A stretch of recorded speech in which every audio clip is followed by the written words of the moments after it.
prepare you.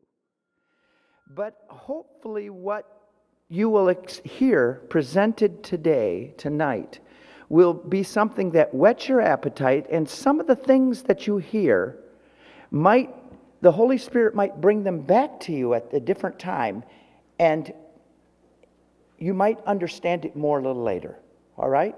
A lot of things in life are that way. And Denny Thompson here, come on up here, Denny. He might want to work from the floor. It's up to him.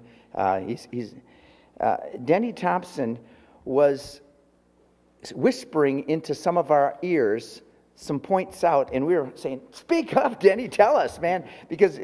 And he's a very knowledgeable man, and he's a school teacher. If you look on your sheet, he retired from school teaching. But look on your sheet, that's a little bit of his bio. It's not about Denny Thompson today. I'm sure he wouldn't want that. He's a humble man. But I'm going to turn it over to him and let him bring us on a quickie tour of the entire country of Israel. And I have yet to see what it's going to be. And after that, there will be a time of questions. And I'm going to, at that point, turn it over to Denny Thompson. All right. Well, thank you, Pastor Kelvin. I'm going to come right down here if that's okay. It's good to be with you guys tonight. Looking forward to this. Pastor Kelvin, I really enjoyed getting to know him on the trip. He is a very creative, innovative, a lot of energy. That's apparent by the church here and your good music. And he led music on our group, and it was awesome. Good having him. And also on our tour were a lot of people from this church, as you guys probably already know. About a third of our group total was from this particular church, and they were valuable members of our tour. Really great having them along. James Bugg was also among the group. Neat getting to know him too. What a picture of steadiness, wisdom from all his life's experiences. Definitely. The first day when I met Pastor James Bugg, I didn't know him. I'd never met him before. I walked up to him and I introduced myself. I said, "Hello, my name is Denny Thompson. What is your name?" Here's what I thought he said. Bond. James Bond.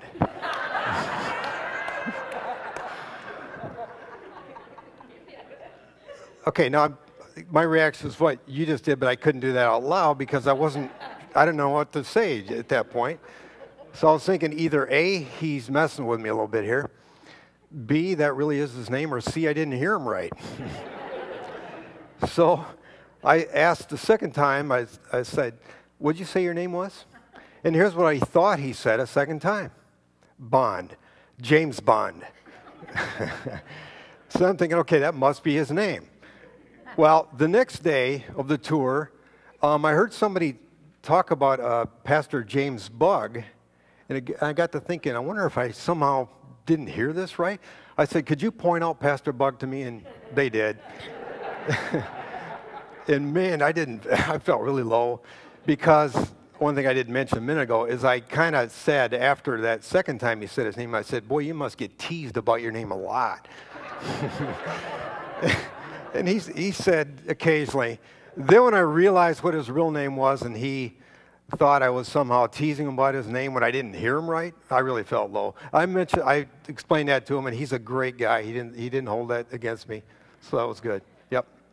Anyway, so this is our tour group, and now we're going to get into the title of this lesson tonight. I don't know if it's possible to turn down those lights just a touch. That might be a little bit helpful on resolution, but anyway, the Sights and Insights. Pastor Kelvin, thanks.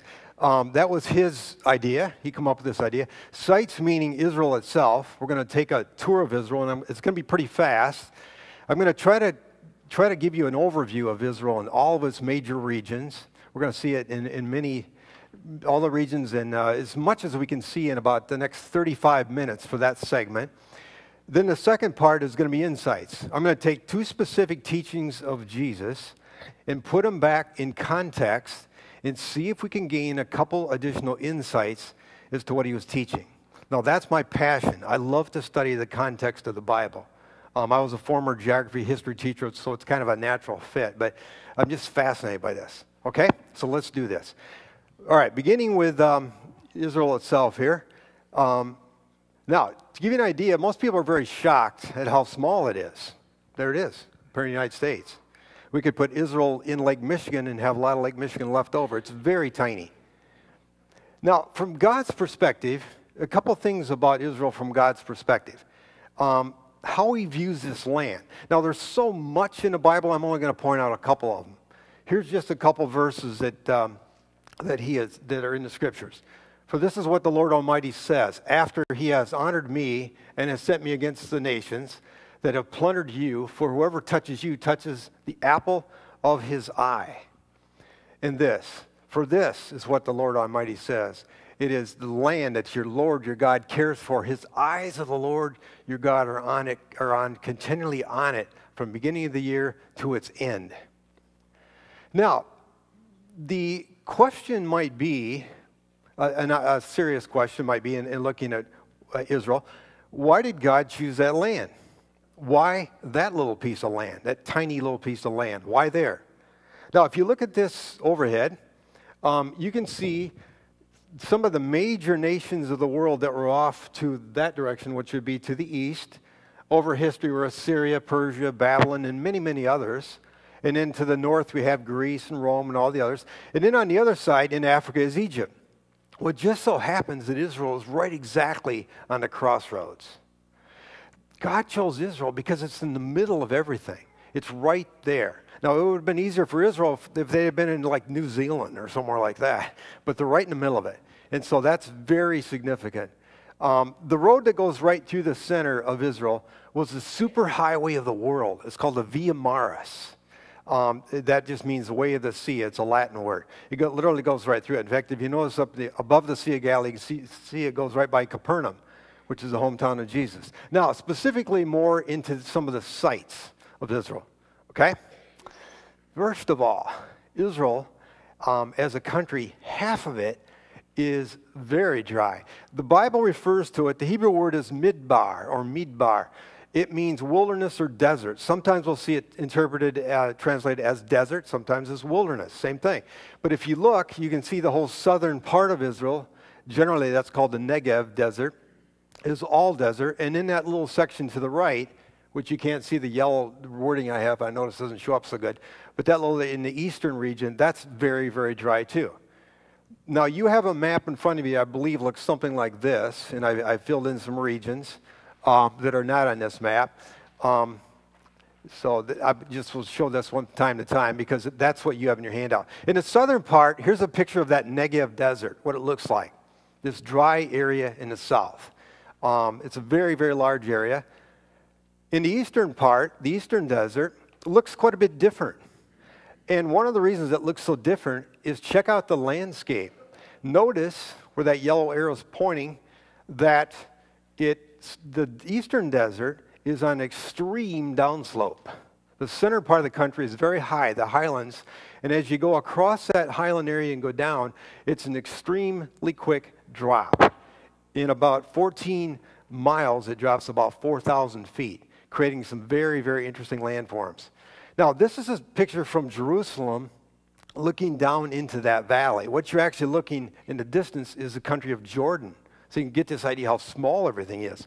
So see how extreme that is. Way down, you can't even see the bottom, is the Jordan River Valley, which goes into the Dead Sea. So it's an extreme landscape right there in that particular area. And because of that, it has formations like this. These are called wadis. Now, wadis have been created through mass erosion because when it rains in that high area up around Jerusalem, and it only rains seasonally, we'll talk about that in just a second, that water, when it does rain, it comes ripping down the mountain, made of sandstone and limestone, and it creates massive erosion, and it creates areas that are very, very deep. Now, the question would be, why did God choose a land like that for his chosen land? How come not a place, different than that, with more water, a place that would seem a little more hospitable in some ways? Okay, let's go up to Mount Nebo. Now, to orient ourselves where we are right now, that's the Dead Sea in front of you.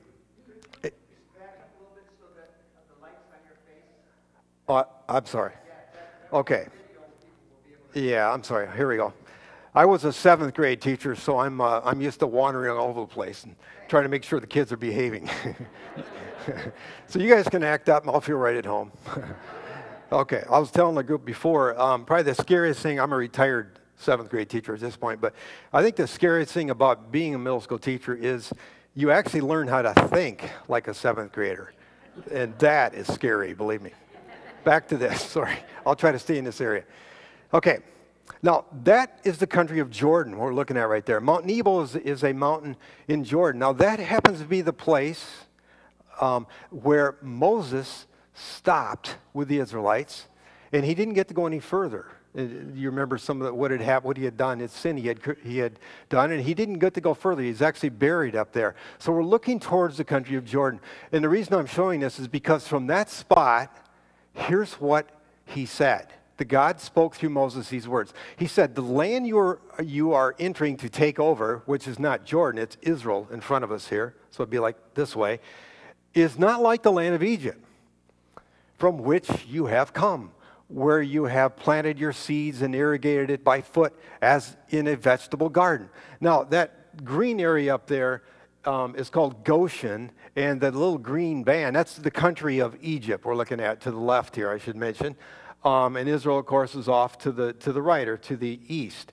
But that's Egypt, and that green band, I think most of you know, is the Nile River. And the Nile River overfloods its banks. Back then they didn't have dams. It did this every year like clockwork, and it was guaranteed that it was going to be fertile because it always flooded its banks. It's not like that, God's saying, where you know, like a vegetable garden, a picture you can see in the insert there. The land you're entering is not like this. But the land you are crossing the Jordan to take possession of is the land of mountains and valleys that drinks the rain from heaven. Now, one thing I should have put in this little section here, I forgot, it's not in your notes. The very next verse and following verses says, very important, that rain is only going to come if you obey God. That's when it will come. And that's very significant. And it is seasonal. It only happens in the wintertime. In fact, this time of year is about the time Israel starts to get some rain.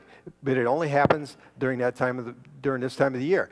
Now, interestingly enough, the word for heaven in Hebrew, Shemaim, means where the water comes from. God provides the water, which of course is life. This is a very different picture in Israel than it is here in Michigan, where we have how many thousand lakes and all this coastline. Very different in Israel. It's interesting, too, to me that in Israel, they have an incredible amount of dew. And that's significant because it helps sustain life. And God said through the prophet Hosea, right there, I will be like the dew to Israel. And that means that he will sustain Israel. And it's kind of interesting. That I think it's fascinating because have you ever had a time period in your life when it seems like you don't really, doesn't seem like God is with you at that point? Like, where is he? I just don't feel his presence. And then later you look back and you think, oh, I see. He was with the whole time. He's been working like dew. Very silent, but still there. And I think that's a neat image right there. Okay. The next one, and it looks like my forward clicker is not working for some reason here. Let me try this again. Okay. Could I have somebody click the advance in the back there? I don't know why, for some reason it's not working, but, and whoops, there we go. Okay. This is a picture of a wadi, actually a video, and it's kind of cool. We are going down the center of the wadi, and what you see in the distance is the Jordan River Valley. Okay, so that'd be Jericho straight ahead. Now we're going to take a hard right there. Look how steep this cliff is. It's amazing. You're going to see some Bedouin shepherds, I think. Goats. There they are right there. Goat farmers. We're scaring them with our helicopter. That's the Jericho road in front of you. Now we're going to make a right turn as you're getting dizzy. And that was that ancient Jericho road, that Good Samaritan, all those stories. And you're going to see the caves coming up here too, where those robbers hid out. And they hid in this area because the priests coming from Jerusalem down to Jericho, a lot of them were wealthy, and they were priests like that kind of money that they could get. Now look at this. This is cool. Going deep into the canyon.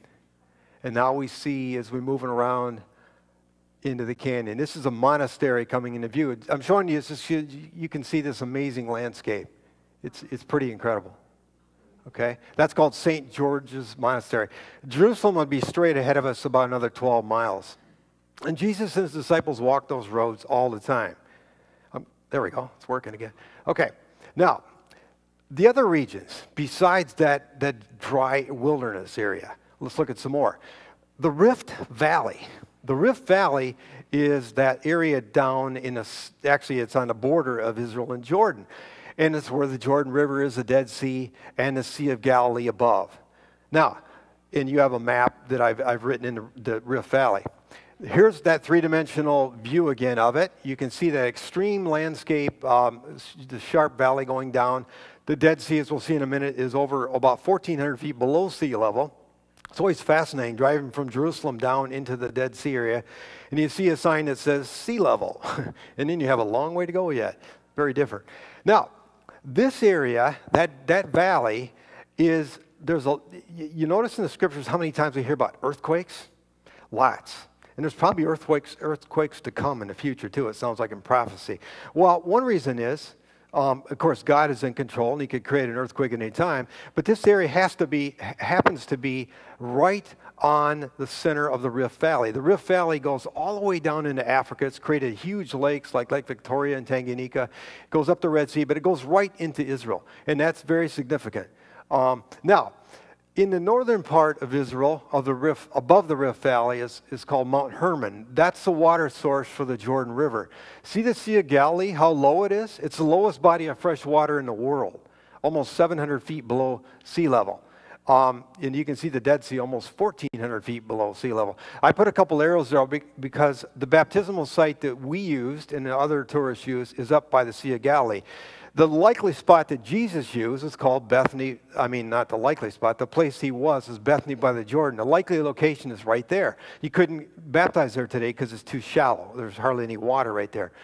Now, the upper part of the Jordan River in Hebrew is Yarden. Yarden means descender because it's very fast. It comes a lot of feet and not too big of a distance. Looks like this. So it's very rough. This is that baptismal area, and I think you'll recognize that person in the foreground. What a neat experience being in a place like this. To be baptized in a river where Jesus was. I mean, it's just stunning. It's just amazing. And it's captured on camera forever. Isn't that great?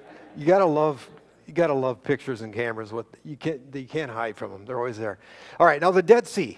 There it is right there. Let's look at it for a minute. A few stats about it. 50 miles by 11. It's shrinking like crazy right now. It's dropping 3 feet a year, which is amazing. The deepest place, it's that deep right there, 1240. Look how far below sea level. Unbelievable. 8.6 times saltier than the ocean. There's some good old Dead Sea stats for you. I'm talking too fast, sorry. Again, working with 7th graders before in my career. The invaluable mineral wealth is incredible in the Dead Sea. It is just stunning. There's probably trillions of dollars of phosphates and all kinds of chemicals in the Dead Sea. And Israel and Jordan both share in that. Here's another helicopter view. There we go. We're going over the cliff. And now, look how steep these cliffs are. Isn't that stunning? This is a really cool country, Israel. I mean, the landscape there just blows me away. It's amazing. That's the lowest place on the planet down there. What you're looking at right there is about sea level, the tops of those cliffs. And what we're going to do right after this clip, I should say, is look at a couple spots along the Dead Sea in our very quick whirlwind view of Israel. But you can see as we're moving forward. This is the area that David hung out a lot, wrote a lot of his Psalms. Many of them came from this region. So pretty tough neighborhood. I can imagine all these guys are in pretty good shape, walking up and down all this stuff all the time. Incredible. Now, Qumran is a city in the northern part of the Dead Sea. It's very significant for a bunch of reasons, but the people who went there, many of them were priests. They were priests. A lot of them came from Jerusalem. And a lot of the priests in the time of Jesus were very corrupt. They were basically in cahoots with the Romans, many of them. Won't get into the details of that, but a lot of them were. Not all of them. Many of the priests that saw this got sick of this, and they wanted to bring the Messiah. So the Jews are really big into interpreting things very literally. So that prophecy right there, they believe they should interpret it literally. To go to the wilderness, to prepare the way for the Lord, and the context of all that is to bring the Messiah, to make straight paths for him, and the glory of the Lord will be revealed. Make straight paths means it's to live holy lives, not like those priests were in Jerusalem, making all the money and ripping off worshipers in many cases. That's what they were going to do. Go down here into this incredible place and live those lives. The people were generally, most people believe they're called the Essenes. So that's what they were going to do. John the Baptist and his baptizing was only about 3 miles away. Did he have contact with them? I don't know how he couldn't have. They could look at each other. They're right by each other. And he said similar things. Now, I don't mean he lived with them all the time, but he surely had contact with them. He's quoting the very same prophecy here. The Essenes, there's a picture of it from above, from way above. That's the archaeology site today. And you can see where it says Wadi Qumran. That's like one of those trough wadis that goes all the way down, that's carved by the rain. That's their water source. And what they did is they copied the Bible. They copied the Bible onto scrolls. And they did this painstakingly. It took like 4 people, and they did this so incredibly carefully. It was amazing, the details. But anyway, because they did that, they spent all this time copying the scrolls. They become incredibly significant to us. Why? In 68 AD, the Romans came. At that point, Israel was being taken over by the Romans completely. Was being destroyed by the Romans, I should say, at that point. And the Essenes, who were copying these scrolls, thought, we've got to save our scrolls. So they went up and they hid them in the caves. That one right there is cave number 4, which is very, very famous. And they hid them quickly. The Romans killed most of the Essenes, but they didn't see the scrolls. In 1947, a shepherd boy was trying to herd back one of his sheep. He threw a stone. I'm sure a lot of you have heard the story. He hit something. It sounded like a clay jar. It turns out it was a clay jar with scrolls inside. Now, why is this significant? Before this time period, the previously oldest manuscript ever that we knew of dated 1000 AD. Okay, that would mean that people could say the Bible is fake. Somebody's changed the prophecies, they've done whatever and make it all work out, make the Messiah, all that stuff work out. But once they discovered the Dead Sea Scrolls, which date back to 250 BC, that argument is gone. That means the Bible's authentic. And it's fascinating to me that in the center of Israel, it's called the, I forgot the name of the museum, well, whatever, that museum, is the Isaiah Scroll. Which the Isaiah scroll is the one that has the most prophecies about the coming Messiah. And in God's providence, he put that one in the center of Jerusalem. It's really cool. One other quick spot in the Dead Sea, and I'm moving quickly here. Masada. This is in this whirlwind overview. Masada is really quite a place. There it is from a distance. It's like this bluff that comes out of nowhere. You can see beyond there, the Dead Sea, how dry it is in that area. There it is again from another angle, and that ramp to the left over there was where the Romans, over a long period of time, it took almost 3 years, created this ramp using slaves to go up and to get the people who were on top. The people who were on top were called zealots. Zealots who are God-fearing people who believe that they must fight to the death. Just like their idol was people like Elijah, for example. The particular zealots who lived up there were called Sicarii. Those guys were really, really something. They carried these little curved blades called sicars. And they would fight the Romans. They went up there when all of Israel was being destroyed because they were not going to let Rome take over the whole country. That part of the land was going to stand, but it didn't. And I don't have time to get into the story. Eventually that ramp was built, and the Romans came up, but the zealots, Sicarii, did not allow the Romans to kill them. They committed suicide, and it became very significant in Israel's history. Now here's a video clip of Qumran, or excuse me, of Masada. Not Qumran, Masada. You can see the Dead Sea in the distance. I actually believe David referenced this. Masada, it is in Hebrew, and I think he's talking about God as my rock and fortress. I have an idea David was using this because the Jews used images, pictures. There you can see that ramp. Picture above on this, forget how big it is exactly, 16, 17 acres. These people living up there. Previous to that, Herod had built an incredible city up there with 4 palaces and you name it. He had storehouses of grain. He had cisterns full of water. One of the most amazing palaces is coming up here in view right about now, right off what is the north side of this cliff. Now, if you hang on just a second, the helicopter's making its round. when I flew this helicopter, I was a little bit off here. No, I'm just kidding. I didn't fly this. Yeah. Okay. Now what you're going to see as we come around the edge here is a hanging palace, 3 tiers. And Herod was an amazing builder. He was an incredibly cruel person. He was not the king of the Jews. We know who the king of the Jews was. There you can see the palace right there. It's 3 tiers coming down. Isn't that incredible? And if you go up there today, you can actually walk into this area and see it. It's an incredible spot. Now, Masada is very symbolic. This is where the soldiers go up to get sworn in as military in Israel. All guys, all boys, 18 or 21 serve. Girls, I think it's 19 to 21, and then almost everybody's on reserve till much, much older. But Masada is very, very symbolic. They're given a rifle and a Bible, and they swear Masada will never fall again. Well, it's not just Masada, of course, it's Israel. Israel will never fall again. These are fighter jets going over top. They're camouflaged, see them? And they tip their wings when they go over Masada because it's a symbol that Israel will never fall again. Now, that's not showing up so good. But south of the Dead Sea, Tamar, Tamar. And we have the president and founder of Tamar, of course, here. Dwayne Coxon, you just saw him. That's where Tamar is. It's south of the Dead Sea, right in that area I've shown you. And that's right in that Rift Valley area. That particular area, it's the southern Arava, it's called. Very, very dry. And that's where the verse came from that Dwayne chose the name for his organization.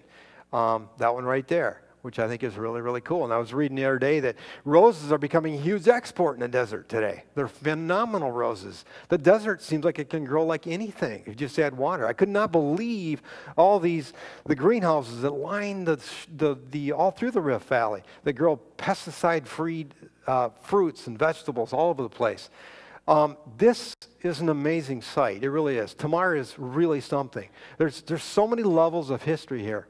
I knew it was something, but after visiting, I was just pretty much blown away. Because there's so much here. All of the levels of history you see above, it's just pretty stunning to have a site like that discovered. And all the archaeology and excavations or archaeology work being done there today and in the future. Who knows what's going to be found in the future. That's the largest, 4-room house ever found in Israel, right there. Estimated to be, I think, 3,000 years old, if I heard that right. That's called the Sukkah. That's where we have our meetings. That's where Pastor Calvin did a lot of the singing with the group. Sukkah is a significant word in Jewish history. It's a temporary building, represent the temporariness of life, really, and also the Israelites going to the wilderness as God was their protector. Now, the next region we're going to look at really quickly is called the Shephelah. The Shephelah means low hills. And so we're going out of the Dead Sea, going the other way towards the seacoast, and we're looking at what's called a Shephelah. See the green hills in front of you? They kind of look like the hills of northern Michigan, 1,400 feet. In the distance, you can see the highlands of the center part of Israel, where Jerusalem is. They get as high as like 3,400 feet at a town called Hebron, but right in front of you is called the Shephelah. Now, as it works out, those hills kind of run the length of the country, and the armies of the world, that's not so terribly clear. I should say the battles fought in that part of the world were fought usually in the valleys. The Elah Valley is one of the 5 major valleys in that particular Shephelah. That's where this happened, David and Goliath, in that valley. So in this Shephelah valleys, so much happened. Here's a quick video clip of the Elah Valley. Now, if we follow that valley back to the top of the screen, that would be going back to Bethlehem. Bethlehem is in the hill country, in the mountains, in the center. And then if we follow out in front of me, that would be where the Philistines live. That encampment right in front of you is where the Philistines were. And Goliath came down, and the Israelites were on that hill just beyond. In the valley between, there's a little brook called the Kidron Brook, and that's where David picked up 5 stones. And that's where that great confrontation took place, right there, right in that valley, which is kind of cool, kind of interesting. Now, the coastal region of Israel, and you had that map in your handout there. Now, Israel never obeyed God by controlling the coastal region. They didn't. Joshua, that's one area that he didn't take over, and that was not according to what God said. He said all the country, and they paid for it. They never took over that, and that actually was really where that superhighway, the Via Maris, was. These people did. The Philistines are referred to in history as the sea people. They were probably Greeks. They probably escaped Greece during some of the incredible earthquakes or volcanic eruptions. We're not sure, but at least the Egyptians referred to them as sea people. They're the ones that controlled it. These are some of the major cities of the Philistines, Gaza being the capital. This is Gaza today. It's in the news all the time, mainly because of the Hamas controls it. Israel's given it back to the Hamas, and it's caused obviously some massive issues here. The Gaza Strip itself is very crowded.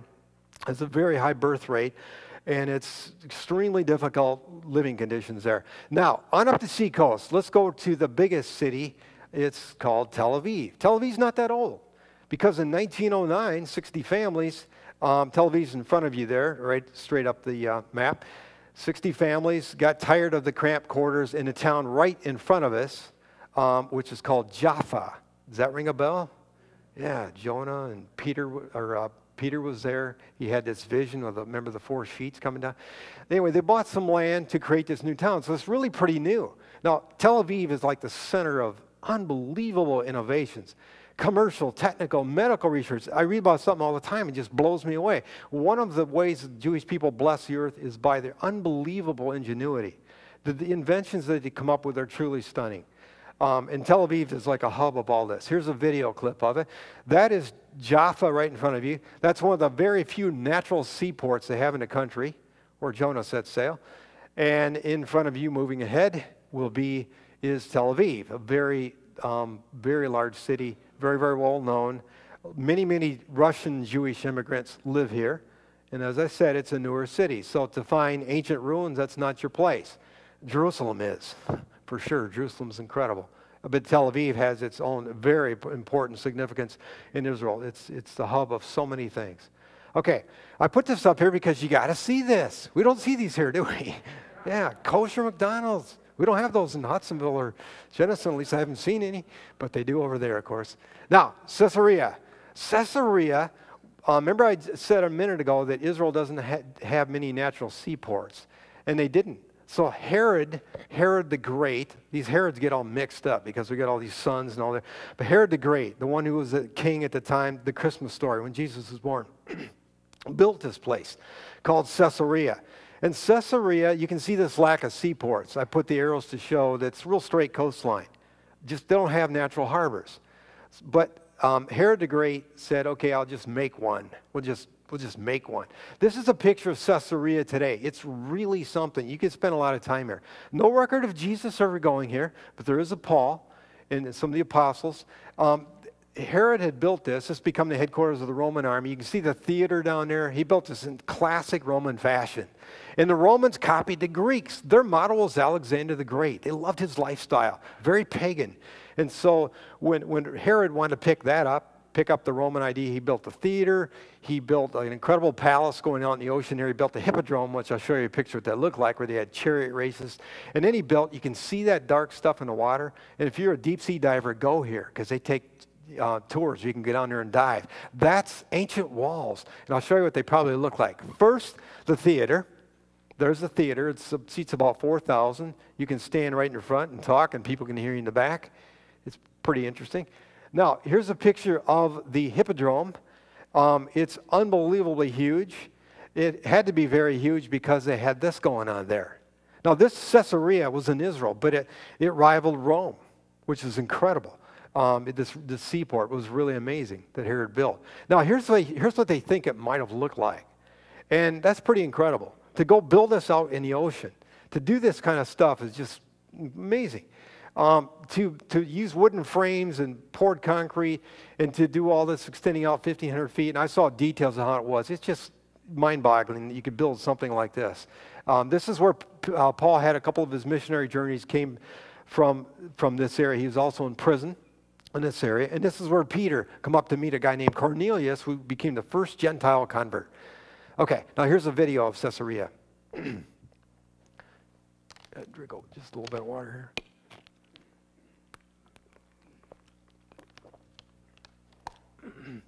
And you can see some of the ruins coming into view. That's his palace. That's where that hippodrome, or where they had the big gladiator contests and chariot races. quite a long area, like a mile long, the whole area is. It's quite long. Caesarea is really quite an area. Pretty stunning that all this was built. With, I might add, tax money taken from the Jews. They paid, some estimates show, as high as like 80% taxes if you add them all up. The Romans were brutal in terms of their taxation. And they built stuff like this, which of course didn't do the Jewish people a lot of good, but it did the Romans and Herod and his status in the world. That's that harbor right there. And the area, the artificial breakers out there are just beyond. You can see it right there. Pretty cool. Now, just above there is called the Jezreel Valley. Sometimes people know it as the Valley of Armageddon. Not exactly the right title, but that's where it is, right there. In front of it, right on this side of it, is that feature called Mount Carmel. Carmel is a Hebrew word which means garden of God, and it looks like one. It's green, it's lovely, it's lush. You can see right there. This is where Elijah had that confrontation. Remember with the prophets of Baal and Asherah? Remember that story? It was amazing. It was a high point in Israel's history when he taunted the prophets of Baal and Asherah to set up their sacrifice and tell your God to light the sacrifice. And you remember what happened. They wound up cutting themselves and doing all these things, they couldn't get their God to cooperate, of course, because their God wasn't there. But then Elijah put water in the trenches, and he made it even more of a challenge for his God. And you know what happened? That's what happened. They captured it on a photograph. No, I'm just kidding. But he lit it up. Yeah. You didn't know we had photography back then. Okay. Now, this is a short video clip right there. Right here, I should say, that I taped just to show you that valley in front of you. Valley of Armageddon, or it's probably more properly called Jezreel. That's the Carmel Ridge right in front of you right there. It goes out a ways. And one of the cities, one of the most major city in that ridge where you could pass through is called Megiddo. Now, Megiddo Har means mount or hill. We get the word Armageddon from Har Megiddo, just kind of like combine it and just twist it around. The word Armageddon really is Har Megiddo. In that valley is where you know the prophecies about the major armies of the earth gathering at end times. Now, the superhighway of the world goes right through Megiddo, which is very significant. So many battles were fought on those superhighways. Now, from the Nazareth Ridge, where Jesus' hometown was, here's another clip.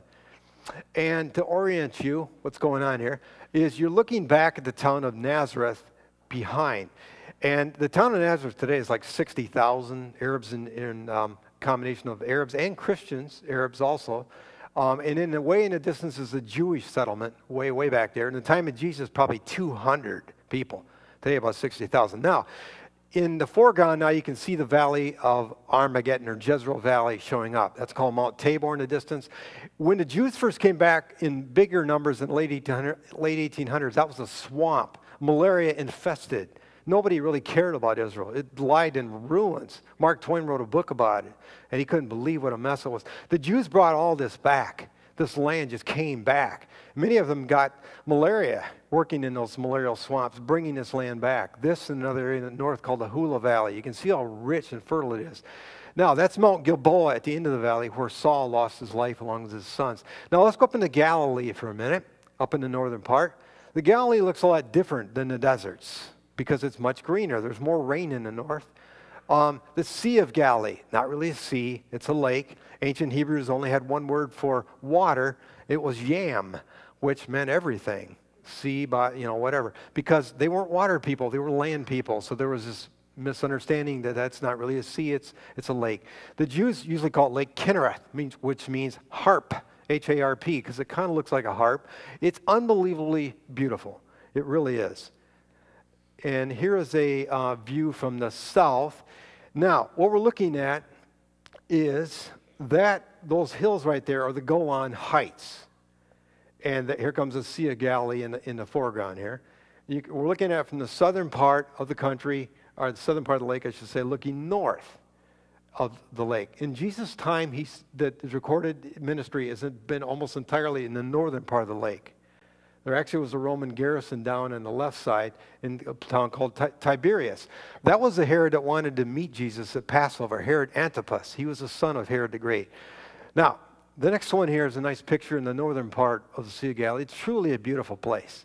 It's just majestic. And it's so incredible because what you're looking at right there is the heart of Jesus' ministry. 70% of his ministry is right there, where he walked on water. I mean, it's just like, are you kidding me? You're looking right at it. This is amazing.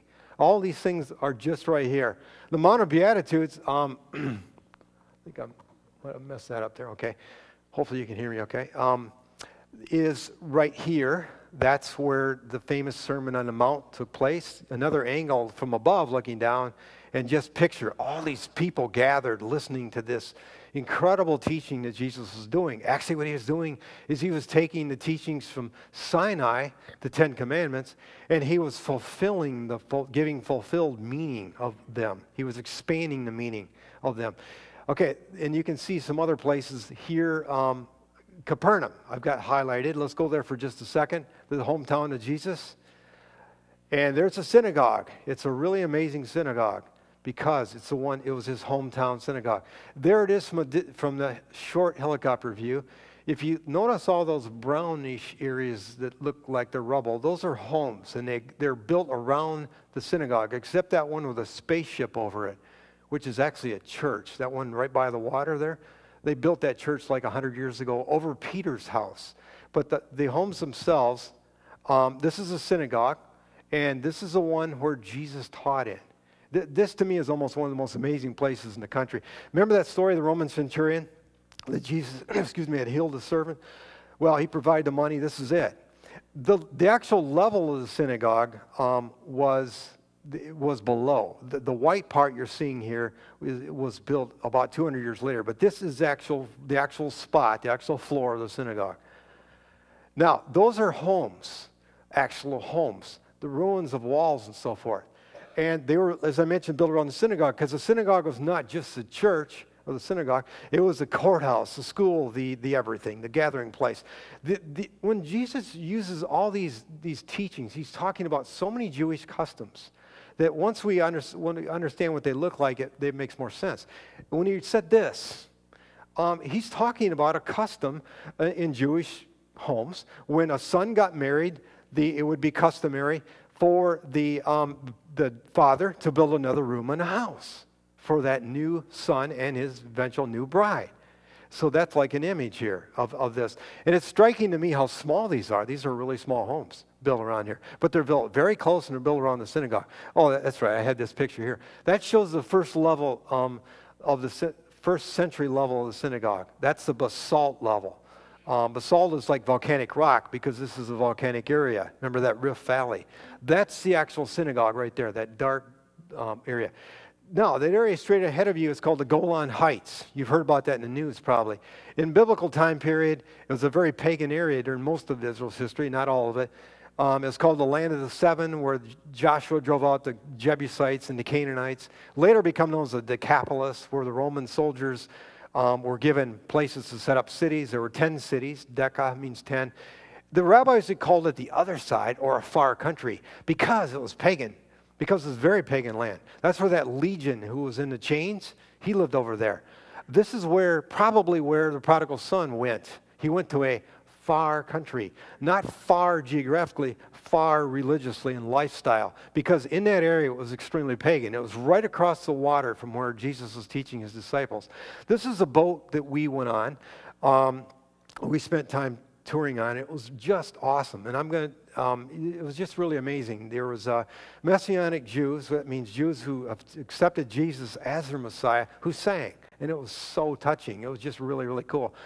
And Pastor Bug, not James Bond, but Pastor Bug gave a great teaching where he summarized so many things of our trip on this boat. And I always remember that. Now, if we go above the Sea of Galilee, all my arrows there, see the Sea of Galilee at the bottom, and let's go north towards Mount Hermon, or Hermon. And the Jewish people, because they're really into pictures, they call it Saba. Saba means white. It means like Grandpa's beard is white. So Mount Hermon gets white some of the time. So they actually call that mountain Saba. But anyway, the Jordan River begins up in that mountain. And one of the places it begins is called Caesarea Philippi. Jesus took his disciples up there for a very important teaching towards the end of his time with them. It was almost like the final exam. He took them up there, and that area is called when he was there with his disciples, the water gushed right out of that cave. There was an earthquake about 150 years ago that redirected the water. You can kind of see it in front of you. It's cut off a little bit. It comes out lower now. But wherever there was water in the ancient world, they always had pagan areas going on. Fertility rites were taking place. Wherever the water was, that's where that happened. This is a pagan area in Jesus' time period. The rabbis said that when the Messiah returns, the gates of Hades will collapse. It was that pagan. He took his disciples there to ask this question. It's fascinating to me that he took them to this area to ask this question. And you're well familiar with that question. Who do people say the Son of Man is? They replied, some say John the Baptist, others Elijah, and others Jeremiah or one of the prophets. Who do you say I am? Simon Peter answered. Simon Peter, in his bold, and also as probably the leader of the disciples, you are the Christ, the Son of the living God. Jesus replied, because you are Simon, son of Jonah, for this was not revealed to you by man, but by my Father which is in heaven. What he actually said in Hebrew was really stunning, because they didn't really understand Messiah was going to be God himself, the Son of God. They just thought the Messiah was going to be a military ruler. Now they're understanding he's not just that, he is the Son of God. And by this declaration, he's saying exactly that. Now they fully understand. Now, and then, of course, he said that statement. And we know that Christ or Jesus, of course, is the rock, clearly through the scriptures. He is the rock. And Peter, in a sense, is kind of the little rock. Jesus went on in his teaching to talk about how he was going to give them the keys to the kingdom, to the disciples, and Peter as their leader. The keys to the kingdom is rabbinic terminology, meaning he's making them leaders to make decisions in the future. And he also said you'll be able to bind and loose. That's rabbinic terminology too. It means to interpret. So he was taking away the leadership of the church from the corrupt leaders in Jerusalem, and instead, he was bringing it back. He was telling him to his disciples, you are now the leaders. And then he said, the gates of Hades will not overcome it. Now, this is fascinating to me. What a picture of the church. This is not a country club deal here. I certainly don't mean this church. I'm talking about any church. A church is not just a gathering where people just meet and talk. It's a place that Jesus is saying we do that. We have to help each other and minister to each other. It sounds like you guys do that here. Awesome. Just an honest, open group. But beyond that, you have to go out, and the gates of Hades will not prevail. Whoa, that is a fascinating approach. These young guys, I think they were young, but I won't get into the reasons why right now. They are going to go to a place that's worse than this. And for their graduation, they're going to go out to Asia Minor, Turkey, and some of these areas where they're going to find places like Ephesus and Pergamum, which are just amazing. That's where they're going to go. And they're going to pass their final exam, because what they're going to do is going to turn the world upside down, because they're going to take the message of their Messiah over to, as he said, Jerusalem, Judea, Samaria, the ends of the earth. My question is, what if they didn't? I don't think we'd be here today. But they did. They did. They understood completely. And they were empowered from their rabbi's word. And it's so incredible that how significant this is. Now, final of this particular part of this will be Jerusalem. Then I'm going to do a couple of quick insight teachings here. Now, Jerusalem, I'm just going to pick Jerusalem as the one city on the heights here. I showed you this picture a minute ago. It sits right on the edge. And we all know why Jerusalem is so incredibly important. Now, there it is right there. And the Bible refers to it in many ways about, I won't read all this, but God refers to it in so many ways. It's his city. It's such an important place. And above there, it's a little bit light, but that is the Mount of Olives up in there. That's where Jesus ascended, and that's where he's going to return, right? That's what the Bible says, and it talks about that mountain splitting and all that. And in front of that happens to be a cemetery, which is interesting.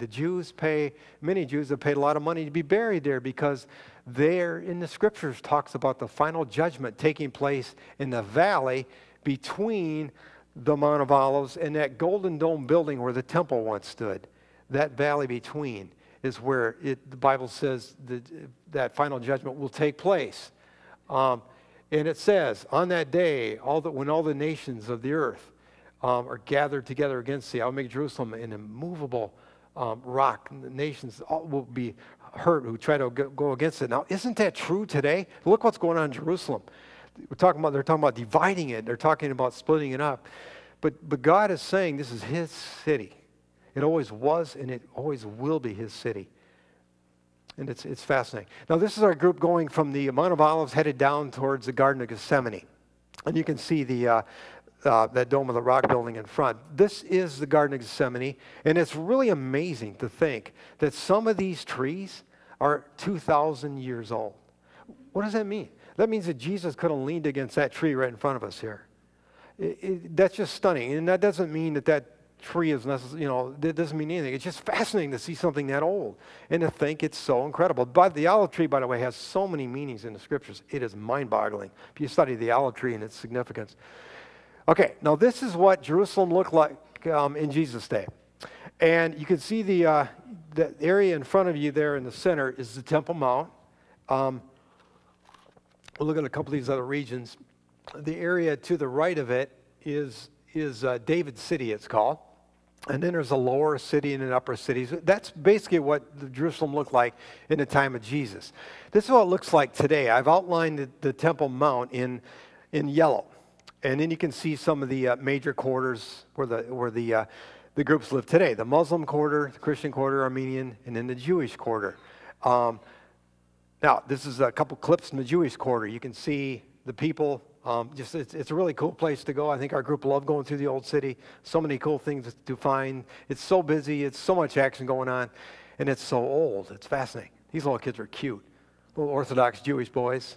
I'm not sure where they're going, but somewhere. The Muslim sector, Muslim quarter. Our picture there. Now, I'm going to show you a couple clips of the old city.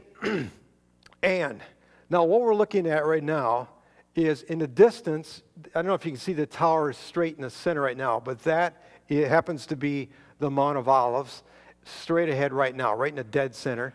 And you can see that Golden Dome building. There's Herod's Palace is right in the center here also, too.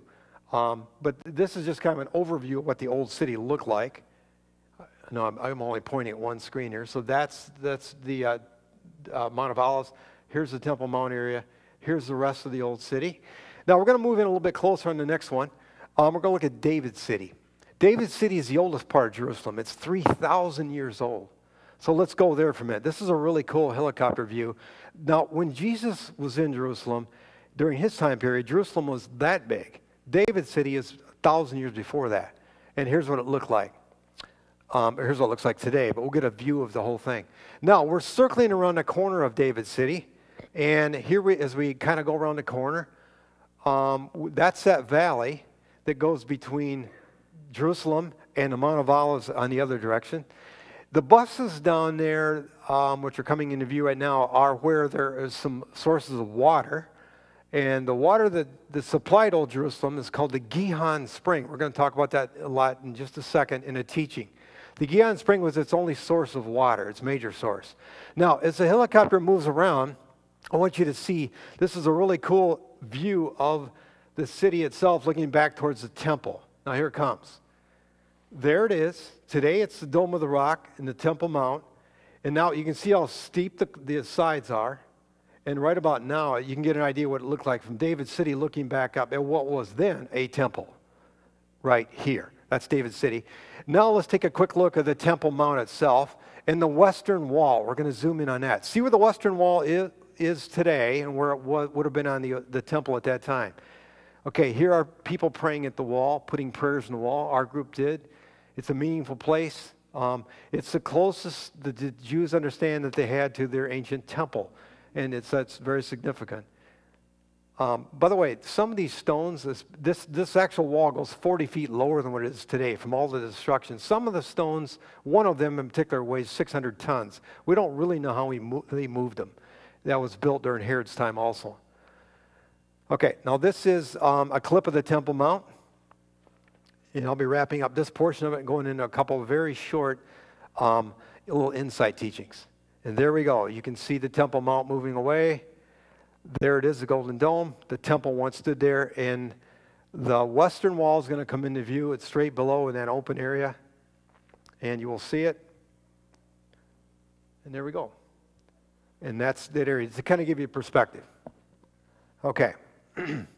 Now, next.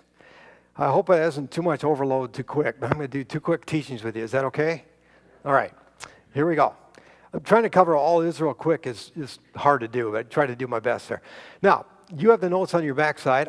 The first short story is very short, and the second one is just a little longer, but neither one of them are very long. Insights, stories that are told in context. Now, rabbis use this technique called we would call hyperbole, although there was no Hebrew word for that. Exaggerations. Now, we do it all the time. I had a ton of homework. I told you 1,000,000 times. You can probably think of a bunch of other ones, right? Yeah. I heard some out there just now. All right. And this is a very familiar verse that Jesus said, do not judge, or you too will be judged. For in the same way you judge others, you will be judged. And with the measure you use, it will be measured unto you. And this little interesting hyperbole here. Okay, point proven, right? Now, the one I want to look, and by the way, I would just put this up here to show you that I discovered in studying all this that the rabbis had lots of expressions that are very similar to what Jesus said, which is not really unnerving or anything, but he was using a lot of the terminologies, but he would always add a new twist, and he would always fulfill whatever he was saying in his coming, in his purpose. And I actually found that out. Some of the stories, parables, were actually parables they'd heard before, and it kind of was interesting to me. Now, here's one I want to look at. He said to the teachers of the law and the Pharisees, I mentioned a minute ago that the temple authorities, many of them are very corrupt. And some of the Pharisees were hypocritical, as you know, and to us. He said something about a camel and a gnat. Interesting. You strain out a gnat, but you swallow a camel. All right, now in the very first, we kind of get the idea, okay, big, little things, worry about the big things, right? That makes sense. He must be talking about something like that. But it's not like, literally swallowing a camel. Are you kidding me? Who wants, eat a camel steak or... Sounds like it'd be kind of tough or dry, but that's crazy. But there's something else going on there. Let's go a little deeper. This is a chapter in the Bible where Leviticus 11, where God laid out for his people the laws of kosher, clean and unclean, to be a set-apart people. That's what they were to be. The Jews were to be that. And he listed the things they could eat, and they could not eat. The biggest thing they could not eat was a camel. The smallest thing they could not eat was a gnat, or a flying insect. Okay? So, that's the idea. You can't eat either one of these. Not that they wanted to, but they're not supposed to. So, smallest and biggest is the idea on those two. Okay, what is this coming from? This is coming from this. When they took the grapes and they put them in a wine press, they would stomp on them, and the grape juice would flow into that lower level there. And then they would take the juice and they put them in those skins. And then they would cover the skins with a little linen cover. But if even one gnat got in that wineskin, it would ruin the wine because it's unkosher, and they'd have to dump it out, and they'd lose a lot of money from that. So they would be busy like, get out of here, gnat, get out of here, get out of here, so I can get the cover on there. You see why? Because it made sense, non-kosher, so that's what they would have to do. That's the idea of swatting gnats. The rabbis refer to it, the spiritual principle would be like, if we bring that into our world, we'd be thinking about how we live, right? The things, the rules and regulations on trying to interpret God's laws. And in Jesus' day, they referred to it as putting a fence around the Torah. But sometimes they did it they got too involved, too many details, as you know. Now, we swat gnats lots of ways, right? We sometimes about lots of ways and trying to worry about regulations and rules, and not at all that they're bad. But sometimes we get so far into that area that we're missing something else. What is the camel? Here's the camel. It's the big thing, right? It's the biggest thing. And here's the summary. So in everything you do to others as what you would have them do to you. For this sums up the law and the prophets. That's the camel. This is the camel. Imagine Jesus praying this when he was going this was in Passover, when he was going to face all these horrors of the crucifixion and everything that was going to happen that week. And here's what he prayed. This is what was on his heart at that moment. This is amazing to me. And as Christians, we ought to be looking at this and thinking, wow, This is on his heart at that moment. That they may be one as we are one. May they be brought to complete unity in order that the love you have for me may be in them. That's the biggest thing right there. That's the camel. And that's on his heart. Now, is it always wrong to swat gnats? Is it always wrong to try to make interpretations on how to live and so forth? No. Because remember, gnats are non-kosher. That's not really wrong. The problem is we have to balance it with the other, with swallowing the camels, with how we look at others. So there's the picture right there. When we look at life, kind of interesting, a situation. You look at, okay, what should I do right now? A gnat and a camel. How should I react to this person? Should I legalize this? Or is this a picture about heart of that person's worrying about his eternity and his future? And if I said it wrong, I'm going to lose him. He's not going to listen to me anymore. Jesus was criticized this all the time, wasn't he? For ignoring some of the details, some of the gnats. People said you should be more into the gnats, details. Not saying they're wrong, but that's the cool picture. And that's rabbinic thinking, and I love it because it's a picture. It's really neat. I thought this is kind of cool. Wouldn't this be interesting if you put this sign out front? All right. You would probably get some press coverage. Yeah. People say, what's going on there, man? That's, yeah. That's right. Once in a while. Okay. Anyway. Okay. A second one. Now we're going to go back to water theme, and this will be it. Speaking of water, I need to drink a little bit here. Okay. Water's a big deal in Israel, right? Let's look at this teaching right here. Okay. On the last and greatest day of the festival, Jesus stood and said in a loud voice, "Let anyone who is thirsty come to me and drink. Whoever believes in me, as scriptures have said, rivers of living water will flow from within them." You've all heard that verse, right? Let's go into the picture of where and when he said it, and it'll blow you away. It's really awesome. Now, to do that, we have to know one thing, or a couple things maybe. You've probably heard of these festivals of Israel, right? It starts with Passover, unleavened bread, first fruits, and Pentecost. Those are in the spring. And that's the spring festivals. Then in the fall, they have trumpets, atonement, and then one called Tabernacles. The last one is called Tabernacles, the last festival of the year. Now, and the one right before that, atonement, is a very solemn time period because it's the judgment. It represents the judgment itself. So it's a very somber time period in Israel's history. Then the Tabernacles is the most joyous.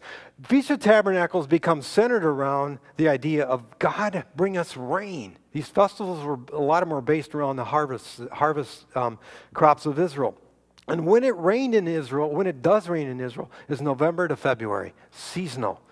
So when it comes time for the Feast of Tabernacles, water become a really big deal. They're pleading with God to bring water, to sustain life for another year so they could have these festivals one more time. The seventh festival of the year was an incredible festival called the Feast of Tabernacles. It lasted 7 days. Sometimes they call it the Feast of Ingathering because they gather all these crops from their fields.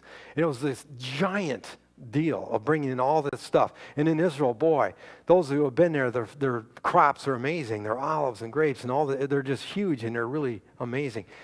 And all this stuff, here's a couple pictures here. All these things are being harvested on this last and greatest festival. And people were coming from all over the place. Joyous trips, many nations. And they would come to this is what it looks like today, the festival area, to the Temple Mount. They would come here. And then, as I showed you this picture a minute ago, the temple itself probably looked like this. Just amazing. So this is the center of this festival, of really all the festivals. Now, the Feast of Tabernacles had a strong messianic theme. An important celebration was called the water libation. Remember I told you about the water being big? What's the water libation? Jesus used this ceremony for a controversial and important teaching. First, let's look at quickly look at the idea of what living water means. And secondly, what waving palm branches is all about. And you'll see why I'm doing this. Just hang on. Living water is water that's given by the hands of God, as opposed to a cistern, which is like stagnant, which can get like stuff in it and not be so great. Living water is like a river or a spring.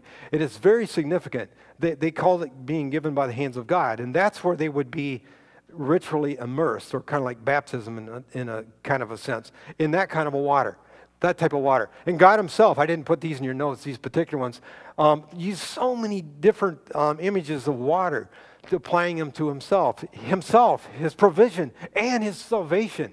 A lot of the ideas of salvation comes around the idea of water. And these verses I didn't have in your notes, but in case you want them, Isaiah 55:1, 49:10, 12:3. 55:1, 49:10, 12:3. All Isaiah. Now, okay, the living water for the temple came from the spring of Gihon, which is on, see where it says David's city up there, up here, and favor one side or the other, over here, David's city. That was the source of water, that spring of Gihon.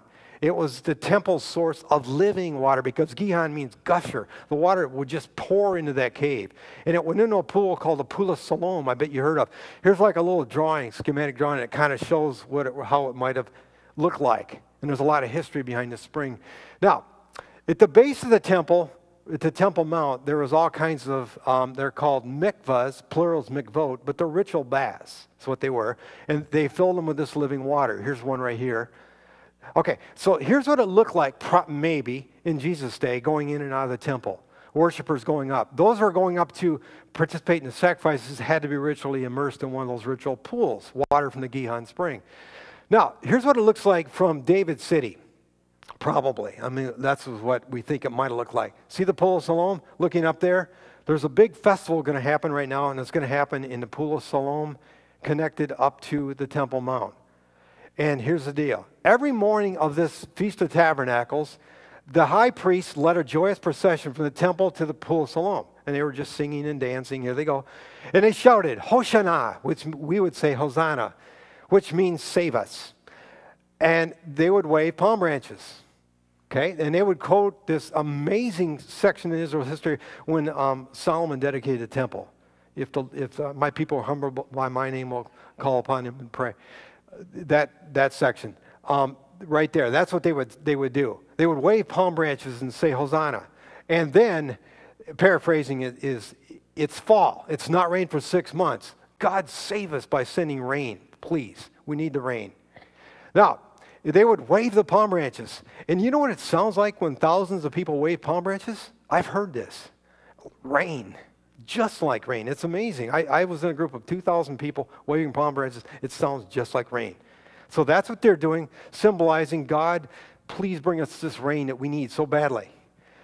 After the events of Hanukkah, which is, by the way, going on right now, and Jesus celebrated Hanukkah.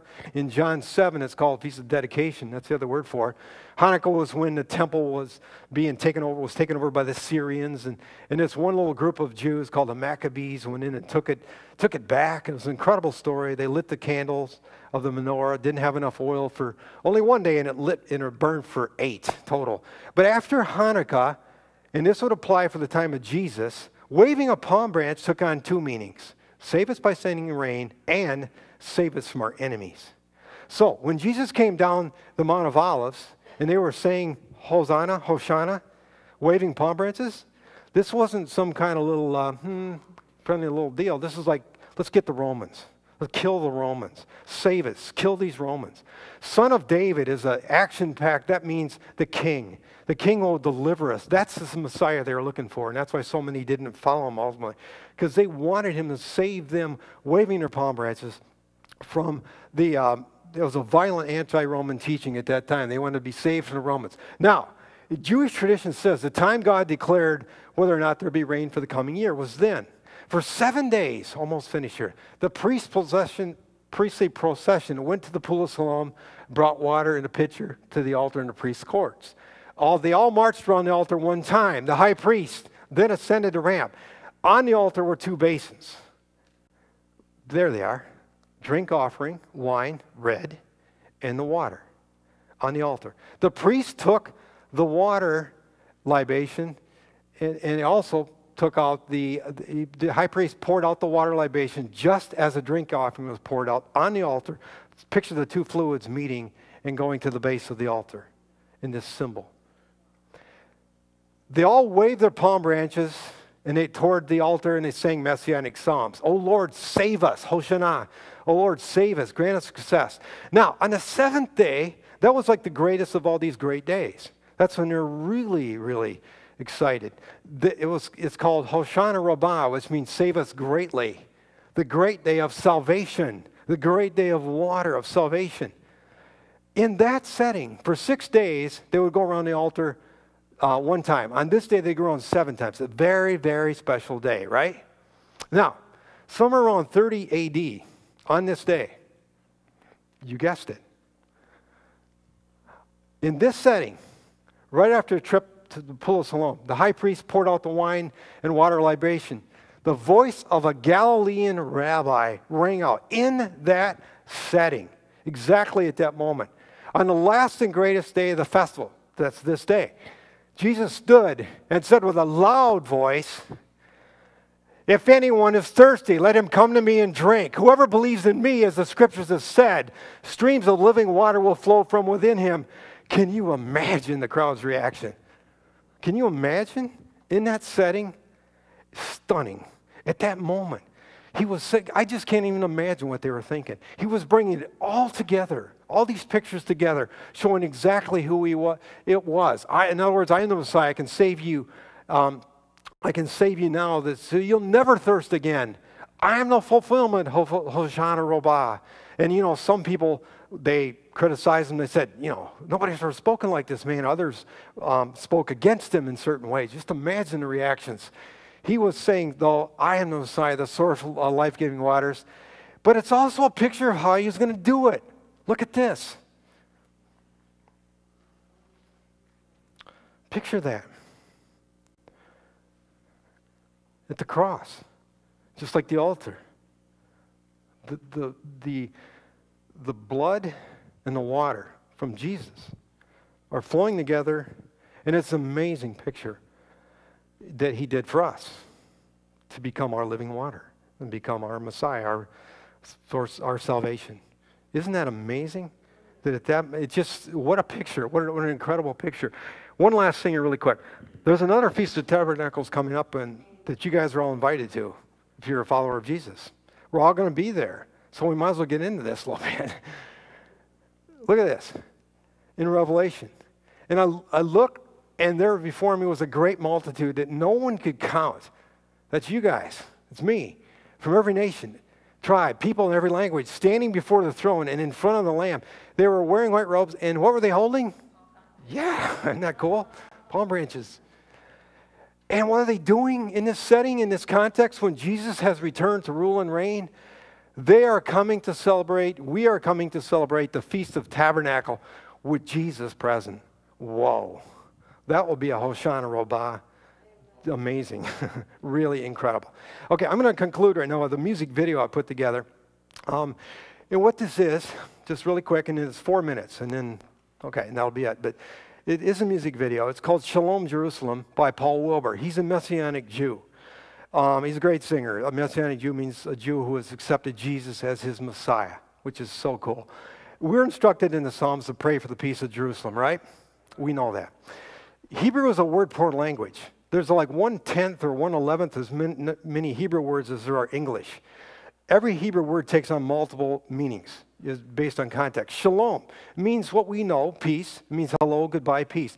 But what it means at its deepest level, at its very deepest level, it means salvation. It means what we're really praying for. We're praying for peace in Jerusalem. Our group, when we left that very last night, we had a 6-hour stopover at a kibbutz hotel right outside of Tel Aviv, right outside of town. Dwayne set us up so we could rest a little bit. We had to be at the airport at 2:30 in the morning. And that night was when Tel Aviv received 3 incoming missiles from Gaza, the Hamas fired that they had gotten from Iran. And we all knew that, and there was a real tension. There was a real, tension, I guess is the right word, among our group as we got on the bus and we started headed down towards Tel Aviv. Dwayne tried to break the tension a little bit. He said something like, we heard there were some missiles that came fired at Tel Aviv. We thought we'd get on and investigate. But there was tension. And I think I wasn't the only one. I think I saw others too, looking towards the horizon where Gaza was, and it's dark. It's like, could there be another one coming in? We didn't know if the airport was going to be open or not. The idea is this: we don't live with that, and that's just like, it seems like nobody should have to live that way, live in that kind of fear. And I know it's a complicated problem and all that, but praying for the peace of Jerusalem, there's something that's not right about that. I knew as we flew out of Israel, I looked back out of the airplane, I had a heavy heart. I just felt, it just isn't right. I feel bad for this country, and because God's heart is here. God's heart is with all his people, clearly. But this is a special land, and it's like we need to pray for the peace of Jerusalem, for the peace on all levels, that one day they will see the Messiah. Okay, I want you to, if you would just watch this, I think this guy's a great singer, and it's a great, meaningful song. So this is called Shalom Jerusalem.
Shalom, Jerusalem, peace be to you. When Messiah comes to take us home, may his praise be found in you.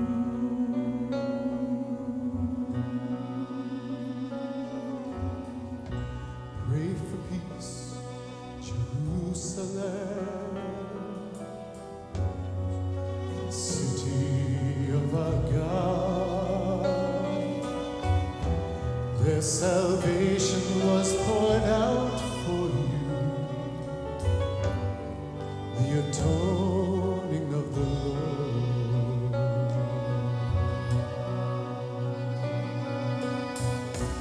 Once your streets are filled with joy, branches raised up high, shouting, blessed be the Holy One, Yeshua Adonai.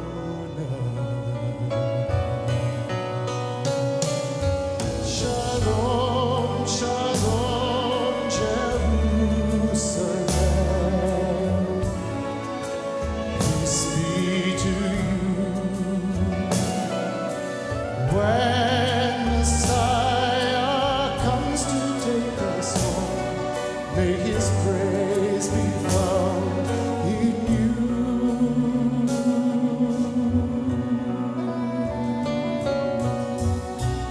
Israel, beloved, Ephraim, my son. How my heart would thrill to hear you say, Messiah has come. Oh, my brothers, hear these words. May they pierce your soul. Turn again to worship Adonai. Mashiach, you will know.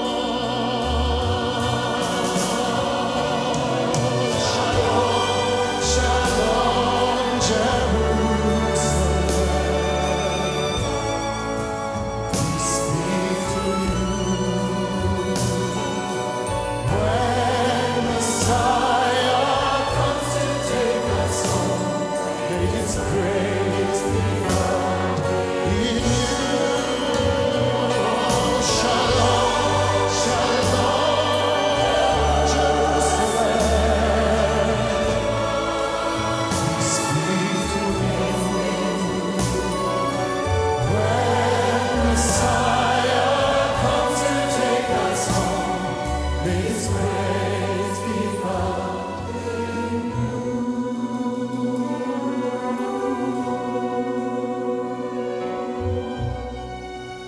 May His